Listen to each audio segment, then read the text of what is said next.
Raise some Cain. You gotta raise some Cain. In the heartland where the faith runs strong, we've seen the shadows growing long. Watch those around us be deceived. Yeah, the fight is at our doors, no matter who we believe. Corruption, lawless day and night, we'll speak the truth into the light. We'll bring the battle, heed the call, watch the whole thing fall. We gotta raise some Cain, show the lies, break some chains and make things right. Feel the power, be the change, time is now. We gotta raise some Cain.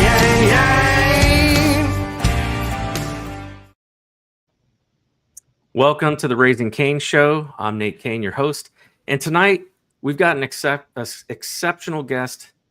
This is a topic that's really near and dear to my heart, the Second Amendment. And we're going to be talking with Dan Wos, who's a nationally recognized Second Amendment advocate, author of the Good Gun Bad Guyseries, and host of Good Gun Bad Guy Radio and The Loaded Mic.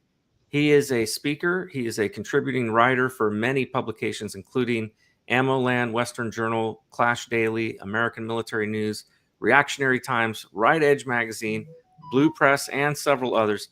Dan can be found on radio stations across the country and has been a guest on the Sean Hannity Show, NRA TV, and several others. Speaking on behalf of gun rights, Dan exposes the strategies of anti-gun crowd and explains their mission to disarm law-abiding American gun owners, which is most of everybody watching this show. So we're really excited to have you, Dan, and thank you for joining us tonight. Hey, thanks for having me, Nate. I've been looking forward to this. Yeah, so, let me start by asking you, tell us a little bit about yourself, how you got into this and how this became, kind of your calling. Well, it was all accidental. And, I guess I can start off with, I was a kid growing up in a kind of a pro-gun family. My dad was a gun owner and took me hunting and target shooting and things like that. And I played in rock bands most of my life. So there was a time in my life when I actually was hanging out with the wrong crowd, and I told Ted Nugent, I said, the wrong crowd to me was, the anti-gun liberals. They weren't necessarily bank robbers and drug dealers, but I was hanging out with the anti-gun liberals, and that stuff got in my head.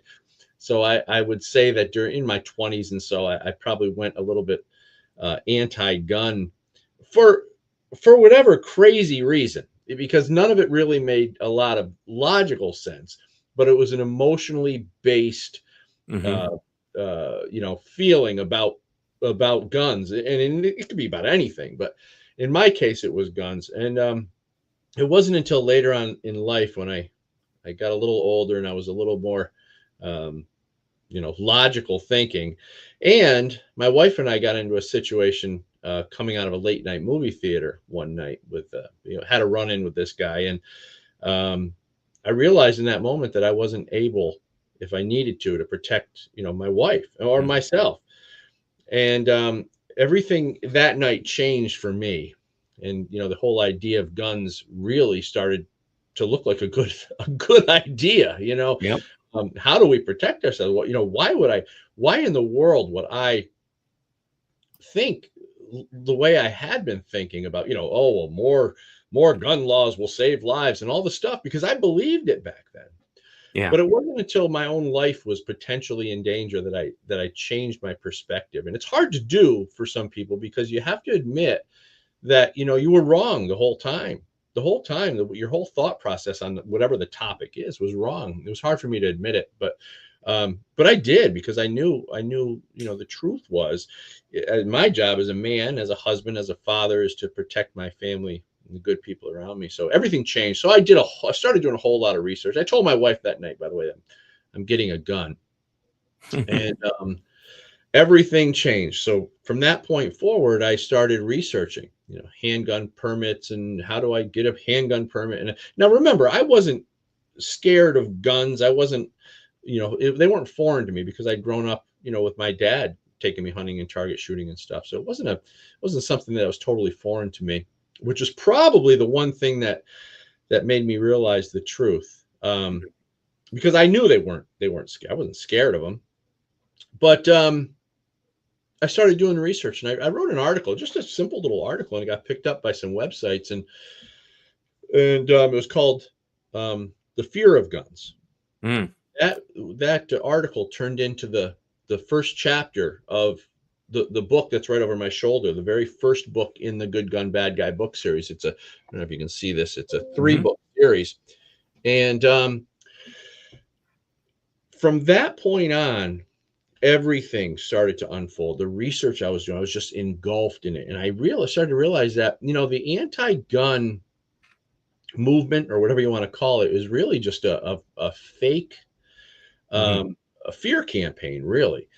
And so I started studying the propaganda, and there's a lot of psychology involved. And I really started understanding the narrative, the rhetoric, the propaganda, all the nomenclatures they use, like gun violence and weapons of war and gun and all that, assault weapon, all that stuff. assault weapon, military style weapon, all that. Exactly. Nonsense. Well, that stuff is created to do exactly what it had done to me, is to change your perspective and change the way we think about guns in America. So I am a victim of it, and I embarrassingly admit it. But that was a long time ago, and since then I've learned a lot, and I now do radio and TV all over the country. I'm probably one of the most pro-gun advocates you will ever find, and sometimes I think it takes an incident in your life where maybe your life is in danger to really change the way we think about stuff, because our brains are we can be programmed, whether we want to do it or not. It's interesting because what you're talking about, that experience of growing up around guns and then kind of like, getting around people who were afraid of guns and how it affected you. I had a very similar experience. Now, I didn't grow up, going shooting and all of that, but my dad had, he had a pistol and he carried it with him. And so I was raised in a Republican conservative home and taught that, there's nothing wrong with guns. I wouldn't say we were pro guns, but we weren't against them. And I joined the Army. And so that was really my first foray into ever, getting a lot of target practice and shooting and being around guns and learning, how to properly handle them and all of that. And so obviously when you go into the military, especially in the Army, every soldier, even if you're, like in my case, I was a signal soldier, you're still, everybody is at by default infantry. So you have to learn how to fire a weapon. You got to learn how to clear your weapon, all of those things. And they're teaching you how to, basically how to kill somebody with a gun, and so that kind of broke any of my fear of guns. But then I got out of the military, and, and I think we ended up going to, moving out to California, and then we moved to Japan, and then to Hawaii, all states that were very anti-gun. And, in Japan, of course, I couldn't even bring my guns. So I just sold off my guns, and I didn't have them for several years. Then I moved back east and ended up settling in Maryland. And I went through an experience that made me realize I needed to own a gun. Yeah. And that was, I became a federal whistleblower, had 3 attempts on my life, and realized that I had no way of protecting myself. And I'll never forget when I went, Maryland's kind of ridiculous. I had to go through all of this, additional handgun permitting and training, and getting a concealed carry. There's like, back then was almost took an act of God. Try it in New York. Oh, I'm sure.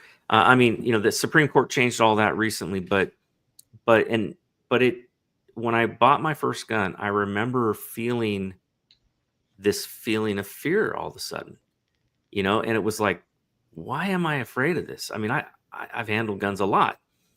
And, that saying, fear is an acronym for false evidence appearing real. And that's really the truth of it. There's so much propaganda that is thrown at us all the time. Yeah. And it took me kind of logically thinking it through, just like what you were saying. And I started realizing, you know what? Anybody could drive their car down the road and decide to swerve over and take out some pedestrian and kill him. But we don't walk around afraid to walk on the sidewalks, because we know that most people are not driving around thinking about, oh, I want to kill some random person. And so the same is true of gun owners. Most gun owners, the large majority, I would say 99.99999, aren't thinking, oh, I want to go kill somebody. They're just thinking, I want to exercise my Second Amendment, or I want to own a gun, so I can protect myself. Oftentimes I've thought, I don't want to leave. If we're going somewhere and it's a public place, the mall or something like that, I'm thinking to myself, I don't want to go to the mall and then have some shooter, start shooting the place up, and me thinking, dang it, I wish I had my gun, And so oftentimes I don't carry it necessarily even for me. I carry it for the fact that I've got family, and that there are, I love my country. I love my neighbors, and I want to be able to be a good Samaritan in the event of, of a bad actor that decides to start doing a mass shooting. So, but there's also that part of me that is also thinks and believes and realizes that if we don't do our part in exercising our Second Amendment, it will be taken away from us, because before long, there won't be enough people to push back against the government when they begin to encroach into our rights. Right. Yeah. And exactly. I think that is what you said is absolutely, kind of that process, what people go through, and it is a process. Well, you made a good point that pretty soon, if things go in the same direction that they've been going in, future generations will be raised as non-gun owners or even anti-gun. And that's the idea. That's why, some of these gun laws are created to deter parents from teaching their kids. There's all sorts of regulations at gun ranges, even now in some gun shops. Young people can't go in without an adult. The prices of ammo, the taxes on ammo, things like that start to restrict activity at the gun range. And parents, might say, well, I'm not going to go to the gun range this week. It's getting too expensive. A box of ammo is $40 or 40 or 50, whatever it is. And maybe we don't go this weekend. So the kids grow up and they start to lose that interest. They just they're just not growing up with it anymore. And then future generations will become non-gun owners. And I think that's a small part of the whole overall plan. There's a lot more to it, and we can get into all the other strategies too. But I think you're right about that. Mm-hmm. Yeah, I've often I ran for Congress this last Republican primary, and here in West Virginia, and there was, I had to really kind of think through policies. That's one of the things that you're expected to do. And so West Virginia is a very pro Second Amendment state. We've got very few restrictions on guns. In fact, when I moved here, a funny story. There's a gun shop not too far away from my home called Hafer's, and I went into this gun shop, and if you remember the movie The Matrix, sure. When Neo says, "I want guns, lots of guns," and all these racks of guns just kind of go flying by him. That's what it was like for me walking into Hafer's, and I was just like, "Oh man, this place is like heaven on earth," and it just was loaded wall to wall with guns. But what caught my attention was they had a sign up.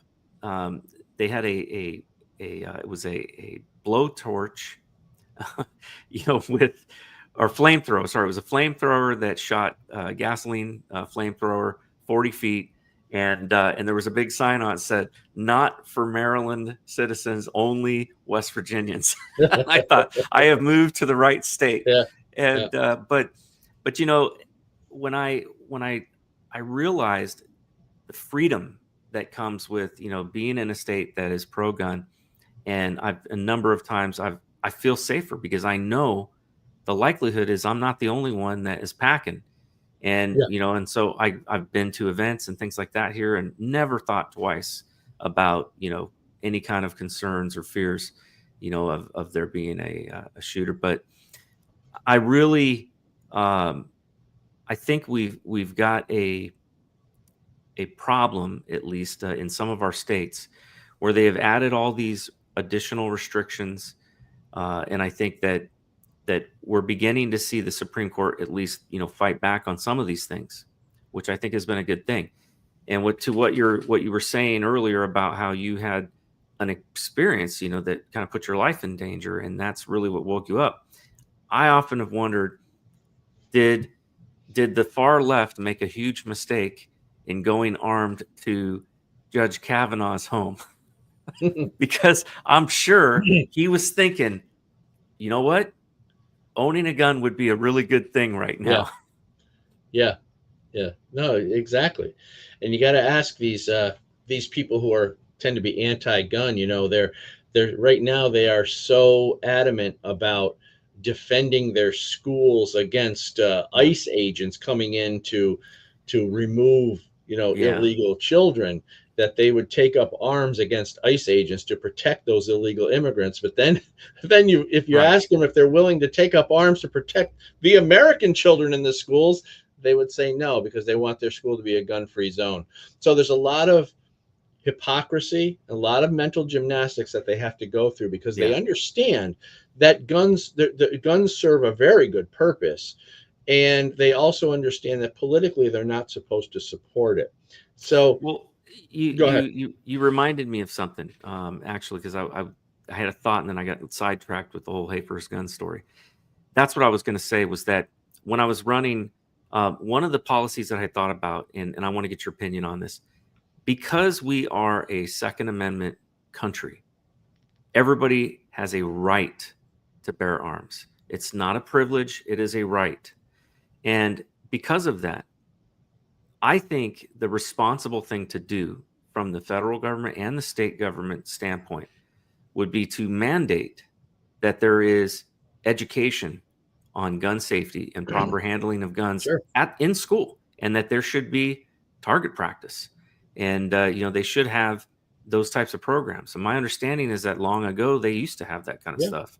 Yeah. And to me, that would lead to far less, I think, mistakes and people not handling guns right, and it would also help to preserve future generations recognizing the importance of the Second Amendment. Well, the thing is, Nate, you and I look at that from a logical perspective, and that would make sense.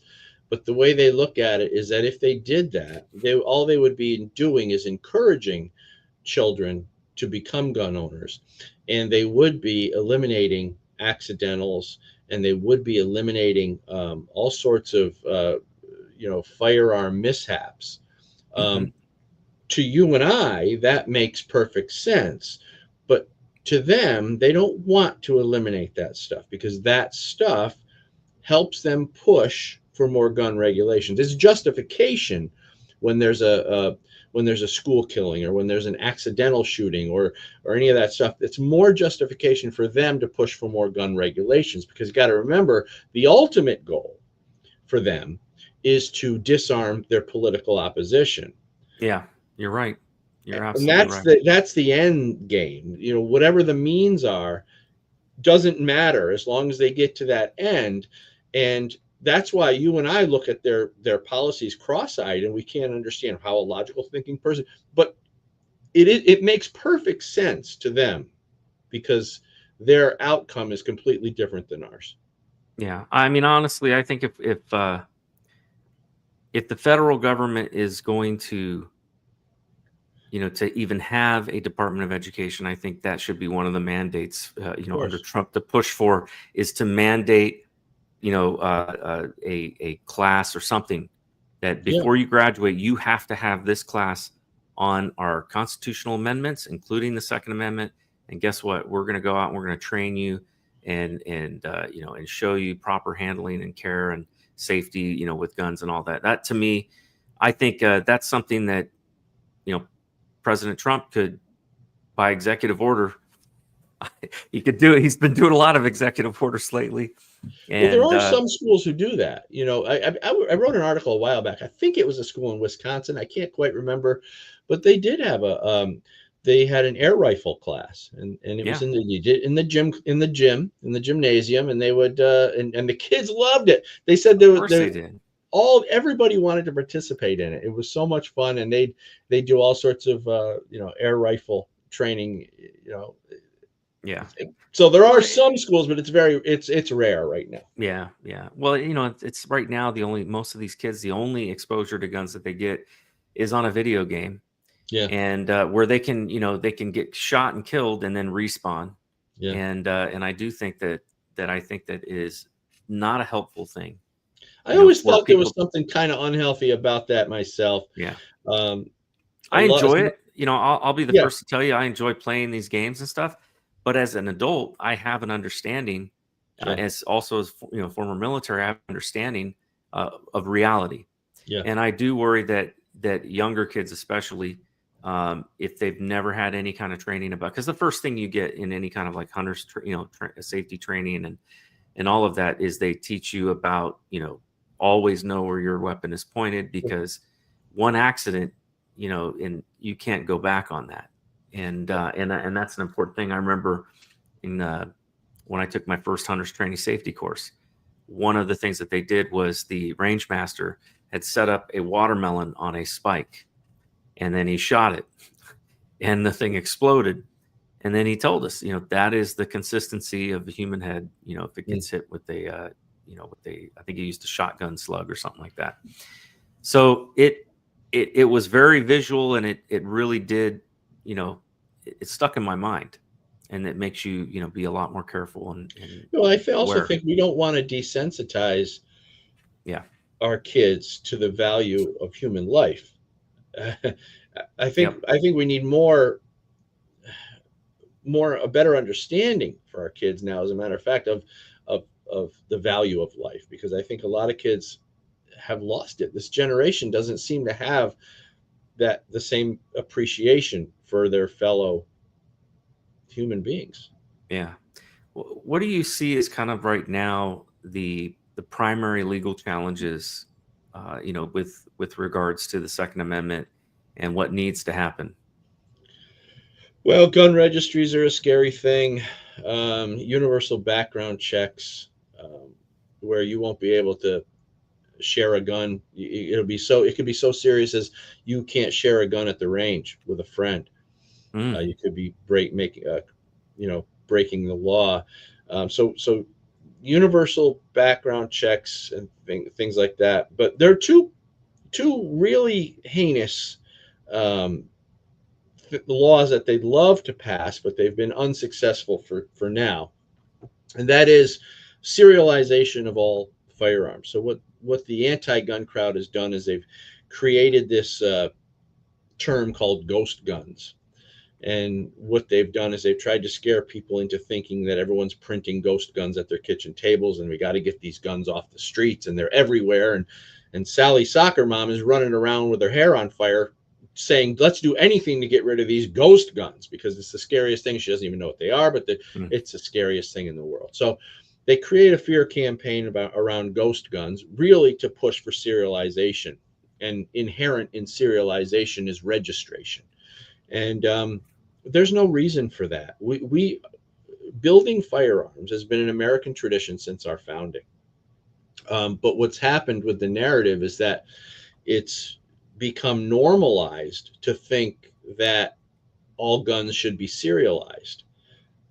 To me, it doesn't make any sense, because first of all, my guns are none of the government's business. Whoever said, our founding fathers, we didn't win the Revolutionary War and then say, well, let's now make a list of all our guns and the addresses where they can be found, and let's give them to King George. Let's give these lists to King George. They never said that, because the people would have guns, they'd make guns, and it's always been American tradition. So serialization and registration is scary to me right now. Yeah. The other thing is the extreme risk protection orders. We call them red flag laws, but they named them extreme risk protection orders. Extreme risk, so you could be scared of them. Protection order, so you could rely on the government for your safety. So that's where the name extreme risk protection order came from. Really, it's a red flag law.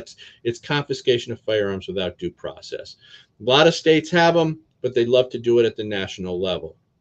So at the national level, what I'm really most scared of here is serialization and registration of all firearms and an implementation of a national red flag law, because the red flag laws would be used for the confiscation of firearms. But before you can confiscate firearms, you need to know where they're located, and that's where the serialization and registration comes in. Yeah. You know, there was I was looking up and trying to find it. There was a young man, and I can't remember his name, who got arrested and charged because he had made his own gun. It basically smithed his own gun and didn't register it, with the federal government or something like that. And it was ridiculous. He hadn't committed a crime with Right. this gun. He was shooting it on his own property and, target practice. And I don't know if it was a neighbor or somebody they called or whatever, but they entered onto his property and they looked at his guns and they saw that it wasn't serialized, and he was arrested for that. Yeah. And because the barrel, didn't have a serial number on it. And this is something that really kind of caught my attention because I was a federal whistleblower and was retaliated on after blowing the whistle on the FBI. They came to my house, 16 agents. The first thing out of their mouth was, "Do you own any guns?" Not something that's even on the search warrant. Mm. But, I complied and I said, "Yes, I do." They said, "Can you take me to them?" So I did. I took them to my safe. I was living in Maryland at the time. I had all my guns in a safe. And so, he asked me to unlock it, and I then asked me to hand them to him, which that was like a big no-no because he's sitting there armed, wants me to hand him my gun. Oh, right. Just shot me dead and said, hey, he had it in his hands. Right. But they confiscated my guns temporarily, and they zip tied the triggers and all that, even though they had somebody detaining me the whole time. So it was kind of ridiculous. But what bothered me was they made sure to write down the serial numbers of all of my guns. Yeah. And that bothered me because it's none of their business. Yeah. And again, it gives them, an ability to basically then know what I have. And if there's ever some sort of, tyrant in power, now they know, and they can come and try to confiscate those guns. Yeah. So that is something that I do worry about. And I think there's a lot of like kind of gray areas like that where somebody, is being detained. They haven't been arrested. They haven't been charged. They haven't been, read their Miranda rights, but they write down the serial numbers, of these guns that are in their possession, even if, later it's determined that, oh, they didn't commit a crime. And to me, that seems like a violation of our rights. Yeah. At least of our Fourth Amendment rights, even. Well, the Gun Control Act of 1968 mandated that, all firearm dealers have every gun must be serialized. So but it's not a law at the national level for private citizens. But however, in some states, they will require that. And so that's that's why we have so many state court cases. You'll hear cases against New York, against California, Illinois, all these court cases flying around. And it's because the states are violating the Constitution constantly on a daily basis. And that's one of the situations where they do it. For instance, in New York State, they took the federal background check, the NICS system, and they took it in-house to their state police department. So now everybody who buys a gun or even ammo, they even added ammo to this, anybody who buys a gun or ammo in New York State goes through a background check just like you normally would. But it doesn't go to the federal government where it's protected and theoretically not supposed to be put on a list. It goes right to the New York State Police Department, where you know damn well they're keeping a list. Yeah. So this is one of the things we're fighting in New York, one of many gun laws that we're fighting against, unconstitutional gun laws. Anyway, yeah, so I just want to make that point. So you mentioned about red flag laws. What can you tell us about them? Obviously, there are certain mentally ill people that probably should not own guns, but there's arguments for and against red flag laws. Now, I'm opposed to them, but I want to hear from you. Why should people be opposed to them, number one? And then number two, if we oppose red flag laws, how should people who are mentally unstable be dealt with when it comes to preventing them from owning guns? Well, let me take the second part of that question first. I get this question a lot. Well, what do you propose we do about A, B, or C? And the answer is always this: when did it become the gun owner's responsibility to solve the ills of the world by giving up our gun rights? So, in other words, the people who are more inclined and more skilled to do those things, to solve the mental health issues, to keep the criminals in jail, to fix the legal system, those people should be doing their job, but they're not. That's why we have mentally incapacitated people living among us doing crazy things because the problem's not being solved. So, and I believe that they don't mind having those situations because they can use those situations again as justification for more gun laws, because it always comes down to the same thing. Well, we have crazy people, so what gun law would solve the problem? My answer is none. Zero gun laws will solve the problem. We shouldn't have any gun laws. Gun laws should be put on, or restrictions should be put on people as individuals, just like you would with if you're drinking and driving. You lose your right to drive a car.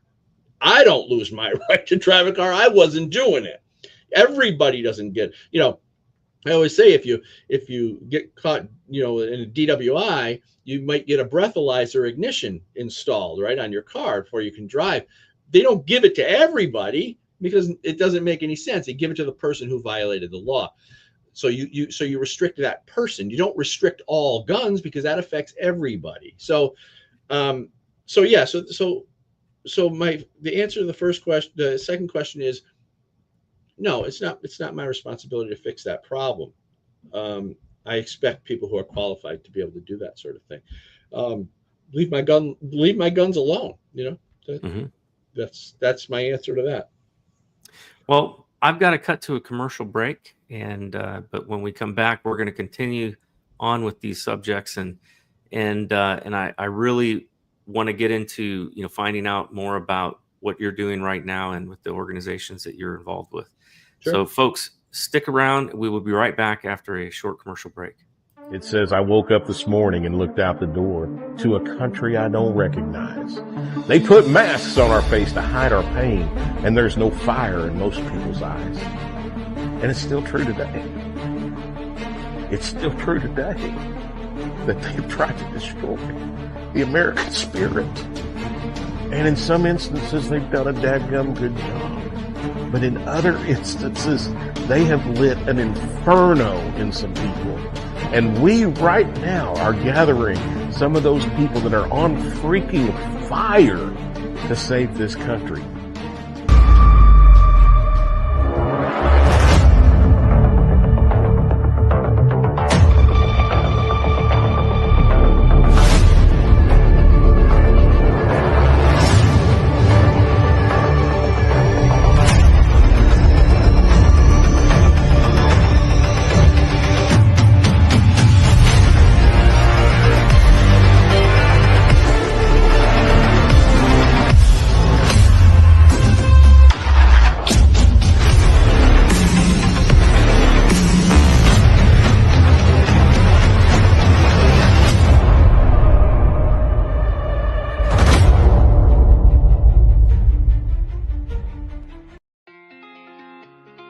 Increasing expenses have caused us all a lot of pressure these days, and it's affecting even the wealthiest of people.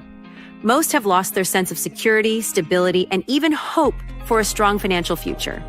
The game plan of everyone in your cell phone has likely been disrupted or even hardcore stopped, and most are looking for a creative solution to regain financial momentum. Oftentimes, life's best solutions are the simplest. But first, a question. What is something most people think they should own but don't? Crypto, fine art, real estate? Nope. We are talking about real money. The kind kings and queens fought for and large institutions today buy in mass. We're talking about gold and silver, assets that provide confidence in tough financial situations. So the question is, do you own any? If you don't, you're not alone. Most people aren't maximizing the power of precious metals because it's just been too complicated. And even though they see advertisements about gold and silver daily, they don't really know who to trust. That is, until now. The bottom line is that buying gold and silver doesn't have to be complicated or scary. There's a simple, better way to accumulate assets and create financial peace, headache-free. And this very minute, a new community of average people are seeing above-average results to the tune of tens of millions in assets over the last few years. This system is tested, it's simple, and it's not an experiment. To date, it's helped more than 80,000 people bring hope back into their lives. It's invitation only, and right now, this new community has accepted a challenge to give away as much free gold this year as possible. Curious? Learn how to get your free gold today. Check out the next step to get the details.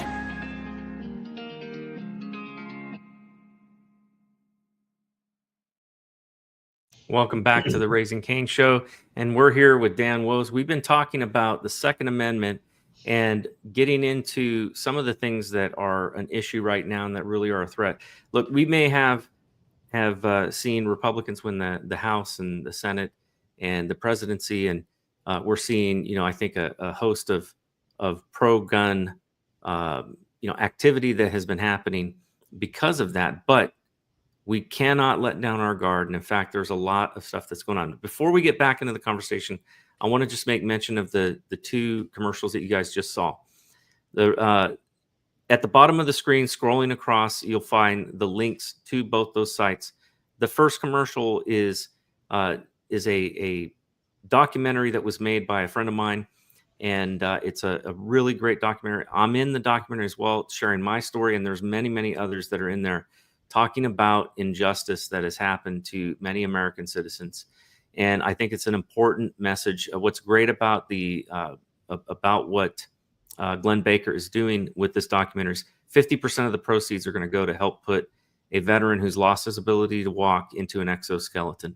And so, folks, go check it out. It's $10.99, and you can watch the whole documentary, and it is done very, very well. The other thing that's I've got going on here is 7K Metals. Look, a lot of people talk about gold and silver, and there's a lot of great companies that are out there. But 7K Metals is who I went through. And the reason why is because they have very good education, number one. And their niche is basically focused on trying to help the little guy. They're not, they don't do a lot of big transactions. They do small ones. And so somebody like myself that, maybe I just want to order, one coin a month or a little bit of gold or a little bit of silver, each month. They have programs like that you can get set up with, and they will also exchange it for you and send it to you. It's really a great deal. So, folks, if you're interested in that, you can check that out, 7kmetals.com/raising Cain. And you can also check out finishthisfight.us/Cain, which is where that documentary is. So Dan, while we were at the break, I was looking up that article that I wanted to talk to you about, because this was in 2024. This was actually another one that I wanted to bring up. There was a Brooklyn man that was sentenced to 10 years for building an AR-15, and the guy had Dexter Taylor. Yes, I believe so. Yeah, I did an interview with him. I actually was interviewed alongside of him, so I know his story a little bit. Yeah, can you talk about that for a minute, and what the danger is right now of these types of laws that are that are currently existing in some of these states? Yeah, well, the problem, with New York is they've created all these requirements. The licensing requirements, the pistol permit, the magazine limitations, the serialization, the registration, all the stuff that they've created. None of it is constitutional. It all goes against the Constitution. But unfortunately, New Yorkers are still subject to these unconstitutional gun laws. So what Dexter did was nothing unconstitutional. He did nothing wrong, yet he's in jail. And from what I understand, he's fighting it on the Second Amendment grounds, where I would have thought he would have fought it maybe on a violation of Fourth Amendment search and seizure type stuff. But he's fighting on Second Amendment grounds, and unfortunately, I guess he doesn't have a lot of money for attorneys, and he's sitting in jail because of this tyrannical legislature up in Albany, New York. It's just it's just awful. And he got raided by an ATF no-knock policy, and now he's going to prison for 10 years. The crazy thing about this is, he didn't kill anybody, he didn't injure anybody, he didn't threaten anybody. And yet he's going to prison for 10 years. But what happened to New York? Supposed to be this cashless, bail system. It seems to me that, and that where you could, beat somebody or even, commit assault and get out, the next day without even bail. It seems to me that the justice system in New York is not equal justice under the law at all. No, it's not. No, it's terrible. They're letting people out of jail. They're not even arresting criminals, real criminals. Kathy Hochul, the governor in New York now, who was originally appointed after the other governor had to resign in disgrace. Leadership is just in the toilet in New York State, which is why you get the laws that you get, because these type of people will always support the criminals and not the law-abiding citizens. But the first thing she did when she was appointed to the governor's office was let 191 criminals out of Rikers Island. Why in the world would you do that? Because you and I will look at that logically and say that doesn't make any sense. But to these people, it does make sense, because when you can let the bad guys out of jail and you can get them out on the street doing bad things, and you can implement more, you can use that as justification for more gun laws, more restrictions on good people, you start to create a victim predator society. They can clean up the bad guys at any given moment. They know that. But the good guys, they can't really clean up and get to conform as they want. So they need to create like this victim predator society where good people are vulnerable and more dependent on the government for their safety, for their money, for their finances, for everything. And I think that's what the tyrannical type government leaders try to do, is they try to make the good people as dependent and fearful as possible by taking away their rights and their ability to defend themselves. And they need that criminal element to generate fear. What do you recommend for people who want to become an activist in this, over this issue, who want to get engaged and try to do something to protect our Second Amendment rights? What would be your recommendation to those folks? Well, first of all, you want to join your favorite national gun rights group, whether that's NRA, Second Amendment Foundation, Firearms Policy Coalition, Gun Owners of America. I happen to be partial to Gun Owners of America, GOA, and I happen to work directly with them, and I do a lot of work with Gun Owners of America. I speak on behalf, and I speak at their events, and I do a video series called Bullet Points with Dan Wos for Gun Owners Foundation, which is the legal arm of Gun Owners of America. So I would say get registered with Gun Owners of America, gunowners.org, gunowners.org. First of all, become a member. It's, it's not a lot of money, but it helps them have the money necessary to fight these cases in court. So, and then also look up your state gun rights. Every state has a gun rights statewide group. Get involved with them and read everything you can. Read the Good Gun Bad Guy book series. Read John Lott's stuff. Read as much as you can, and you can read my articles at AmmoLand. Lots of educational stuff there, but you have to get educated on it, and it takes a while. There's a lot of data out there.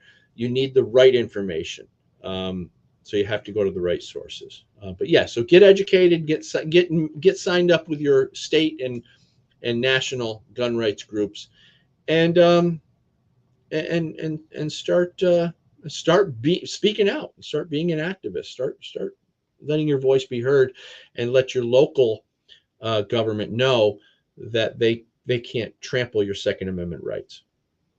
So you have your book series that you've written. Can you tell us a little bit about them? You obviously have 3 different books. What's the difference between the 3, and what can somebody gain from reading them? Well, I got them right here. I can get you a look. The first book is Good Gun Bad Guy, and that is Behind the Lies of the Anti-Gun Radical. And what it talks about is the mindset of the anti-gun crowd. Like, how do they get that way? What are all, like, we talked earlier about terminology, mm-hmm. the gun terms and all the stuff that they use, all the brainwashing.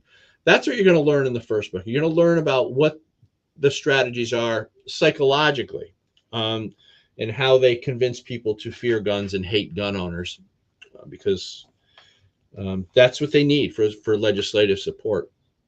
Good Gun Bad Guy 2 talks about the media's involvement. How does the media, what does the media have to, what's their role in the whole thing? How do they push the message?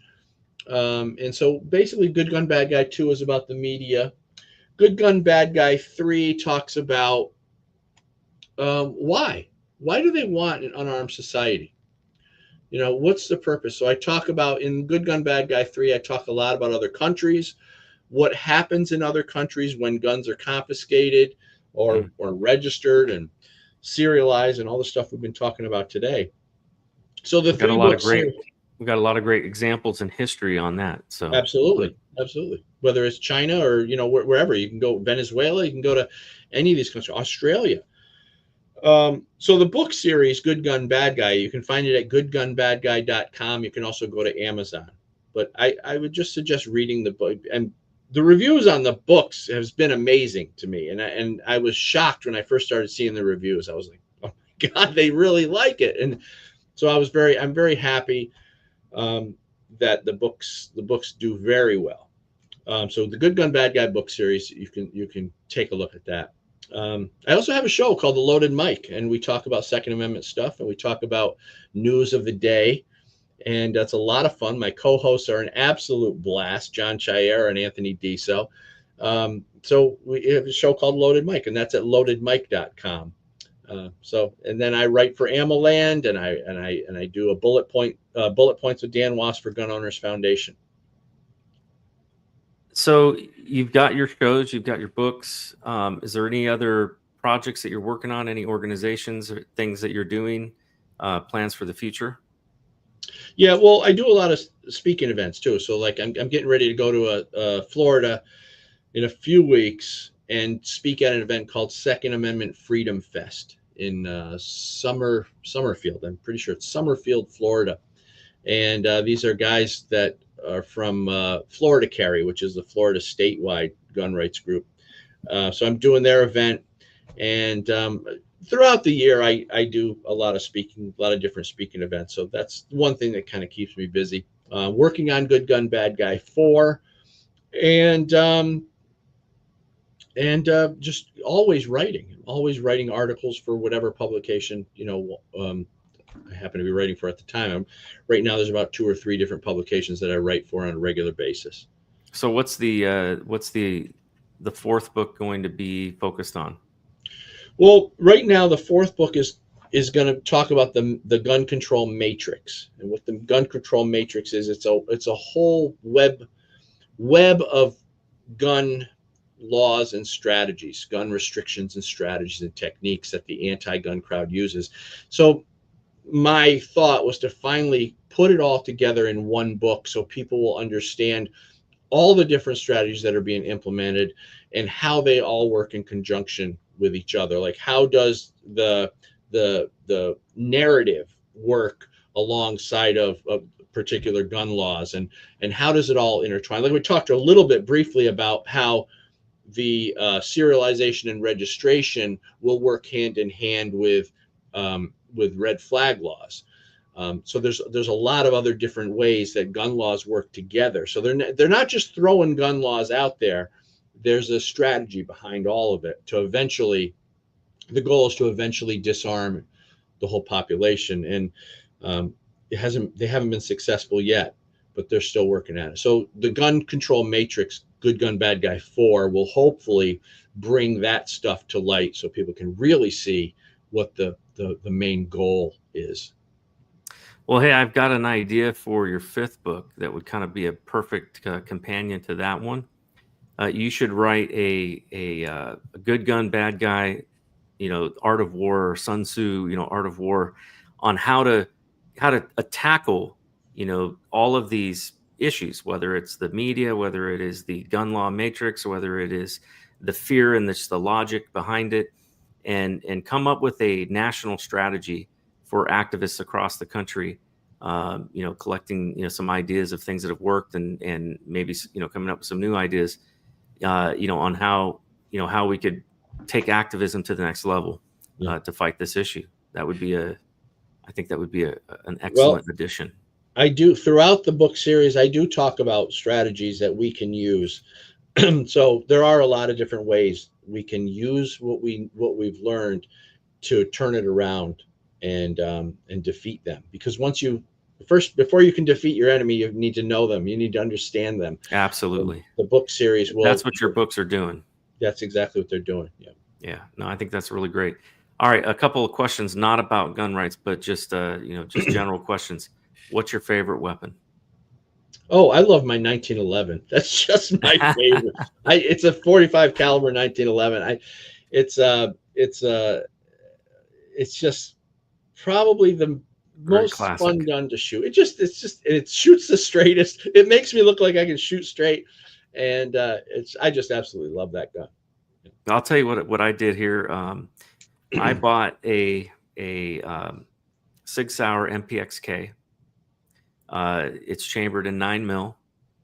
I went ahead and this is another thing I think should be done away with, but I paid my tax stamp to get a dead air silencer for it, and it is like very, very quiet, with a quick attach, and so this thing can fit in a backpack. I mean, like that. Yeah. And because it's a 9mm pistol caliber, it is considered a concealed carry pistol. Yeah. But I can turn it into a full-blown, carbine, style of weapon. So it has that rifle feel and accuracy. Yeah. My favorite weapon by far, mainly because I don't need to wear hearing protection at all. The sound that comes out of it just sounds like an air gun. In fact, there's more noise, coming off of the steel than I'm hitting with it, on my range here at the house. So it is a very fun gun. Awesome. Yeah, no, I love it. And I've done some long range shooting too. Mm-hmm. And that's a lot of fun for me. I just love, What's your favorite long range gun? Well, I don't really have a favorite, but I know we went to Gun Owners of America was asked to come down to Stanley Ranch in Georgia. And these guys took us in, and this is beautiful resort, and they wanted to work with us on media stuff and things like that. So these guys take us out long range shooting, and I was shooting 600 yards with bolt action, rifles. 600 yards. I thought I would never be able to shoot 600 yards. That's like forever. And but with the right scopes and the right, setting the scopes up just right and setting everything up just right, I was doing great, and I was really impressed with my own shooting. Do I have a favorite? I don't know. I don't really have a favorite rifle. So I bought a a Ruger precision rifle, 338 Lapua Magnum, and it's got a very good scope on it. And they have a range here in West Virginia, and I'll give them a little plug, but it's the Peacemaker range, and it is down in the bottom of the Eastern Panhandle. They have 1,000-yard, ranges, and once a month they open up the top of the mountain for you to be able to take the mile shot. And it's just so cool. It's fun, but to qualify for the 1,000-yard range, you have to put basically 5 rounds through the same hole the size of a quarter consecutively. Wow. And how far? How far? At 400 yards. Yeah.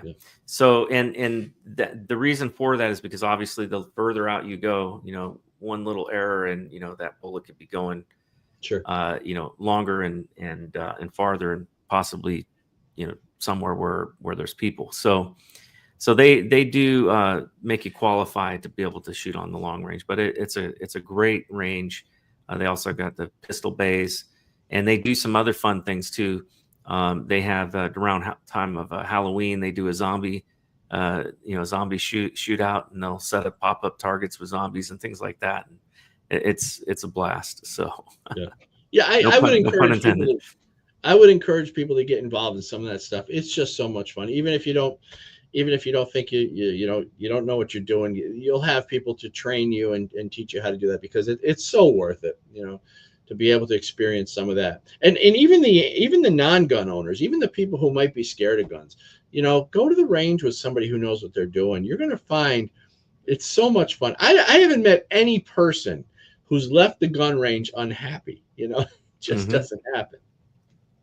We, speaking of New Yorkers, I have a neighbor, actually a couple that moved here from Long Island, and they never owned guns. They were in Long Island, and last New Year's, on New Year's Eve, it's pretty common, especially out here in the country, for people to go out, and I always aim my weapon at the ground, but to fire off some rounds at midnight, and so they came over and were spending New Year's Eve with us, and I said, "Oh, it's time to break out the AR and fire off some rounds." And the wife, her name's Karen. She cracked me up. She goes, "Oh, I've never handled a gun before." And I said, "Well, do you want to hold this, this AR?" And she goes, "Can I really?" And I'm like, "Yeah, of course." She said, "I feel like I've lost my virginity." But it's just, we had a good time. It was a great time. It was fun, and of course we were responsible, and I don't ever recommend firing your weapon up into the air, because that what bullet goes up is going to come down.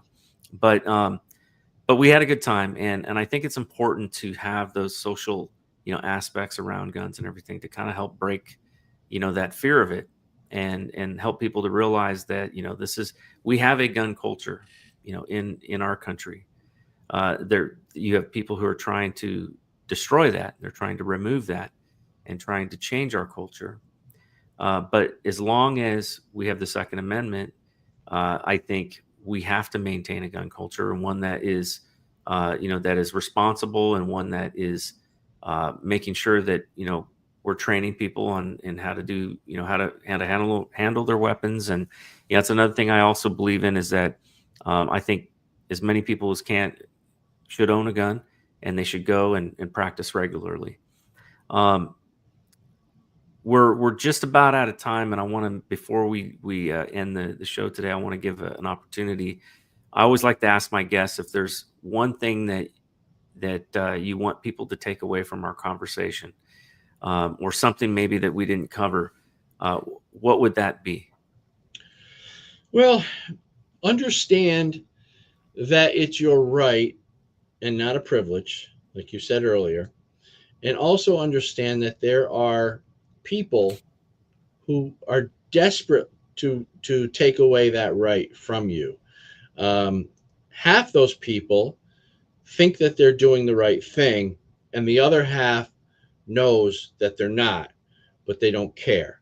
So understanding that much, I think, helps gun owners get in the right frame of mind to know where we stand. It doesn't mean that it means we cannot sit around and do nothing. We have to be active if we want to save the Second Amendment for our kids and our grandkids. So we can't. So don't ignore it. I guess basically my point is, what I'd like people to think about is, don't ignore the fact that there are people who live among you that are trying to take away your rights, and we can't let them. Absolutely. Well, Dan, I always like to end my show with prayer. I think that we've got our part to play in making the world better, but I also recognize that we need help. We need help from on high. Our founders understood that it was necessary for us to seek God and seek the providence of God, and so let's just do that for a moment here. Heavenly Father, Lord, I thank you for this guest, Dan, and just for this conversation about the Second Amendment, Lord. You've always advocated for defending the weak and the innocent, and guns have always been an equalizer, Lord. Even allowing people who are, women, for example, to have their ability to equalize the playing field when they're, going up against a bad guy. Lord, I pray that you would help us to be able to maintain our freedoms in this country, that you would wake up Congress to the reality that they need to take a look at some of these restrictions and some of these acts and some of these gun laws that have passed, have come into place in the past, and that they would honor their commitment to supporting and defending the Constitution of the United States above all, and by removing some of these gun laws that are currently in existence. And I pray, Lord, that you would also wake up the Supreme Court, and that they would take up some of these cases, like the one of this young man up in New York who's been put away in prison for really exercising his Second Amendment. And I pray, God, that you would help us to be able to convince hearts and the minds of the American people that the only way to secure our nation will maintain its freedoms is if we maintain our gun rights. That as Thomas Jefferson once said, that the country or the governments that a government that does not fear where the people fear the government leads to tyranny, but when the governments fear the people, that leads to liberty. Help us to maintain that liberty, and we ask this in Jesus' name. Amen. Amen. Dan, last final words. Where can people follow you on social media and your website? Well, you can Google my name, Dan Wos. You can find me just about anywhere, but you can go to goodgunbadguy.com, goodgunbadguy.com, and you can go to loadedmic.com. That's MIC, mic, like microphone, loadedmic.com. And right there, you can find all my stuff, and that will take you to other places, and that will get you started on your journey to be a Second Amendment advocate. That's great. Folks, remember to like and subscribe this show. And also, you can follow me at Nate Cain for WV on pretty much all your social media. I'm on it all. And you can also follow this show as well as the other shows that I do, including talk radio and the Substack articles that I write. You can find that all at theraisingcainshow.com.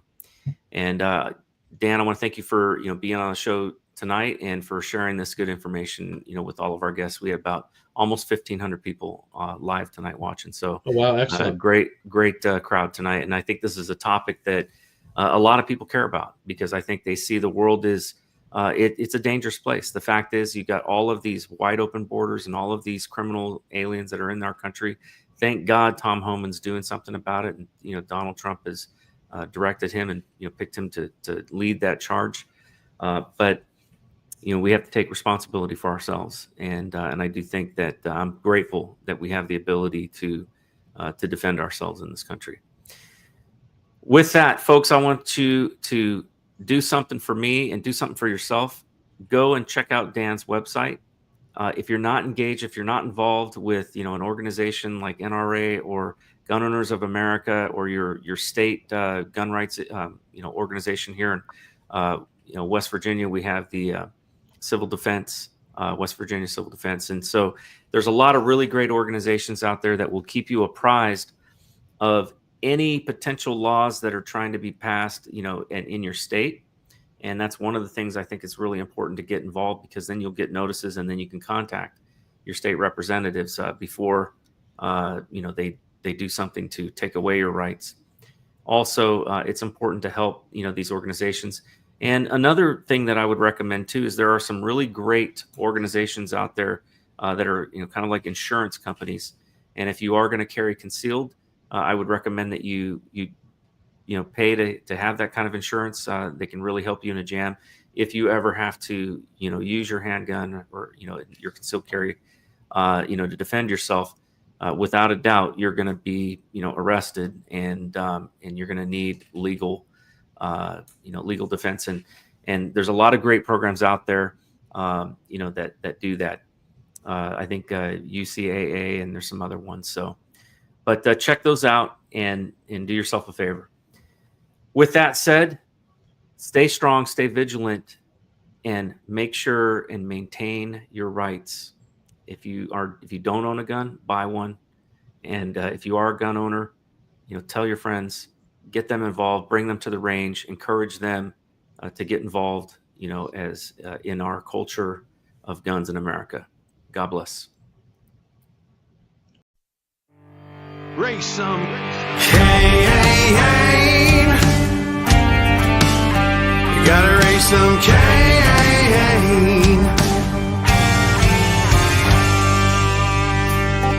In the heartland where the faith runs strong,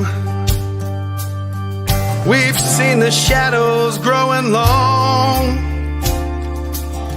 Watch those around us be deceived.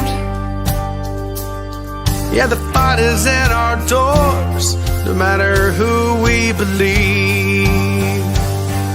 Corruption, lawless day and night, we'll speak the truth into the light. We'll bring the battle, heed the call, watch the whole thing fall.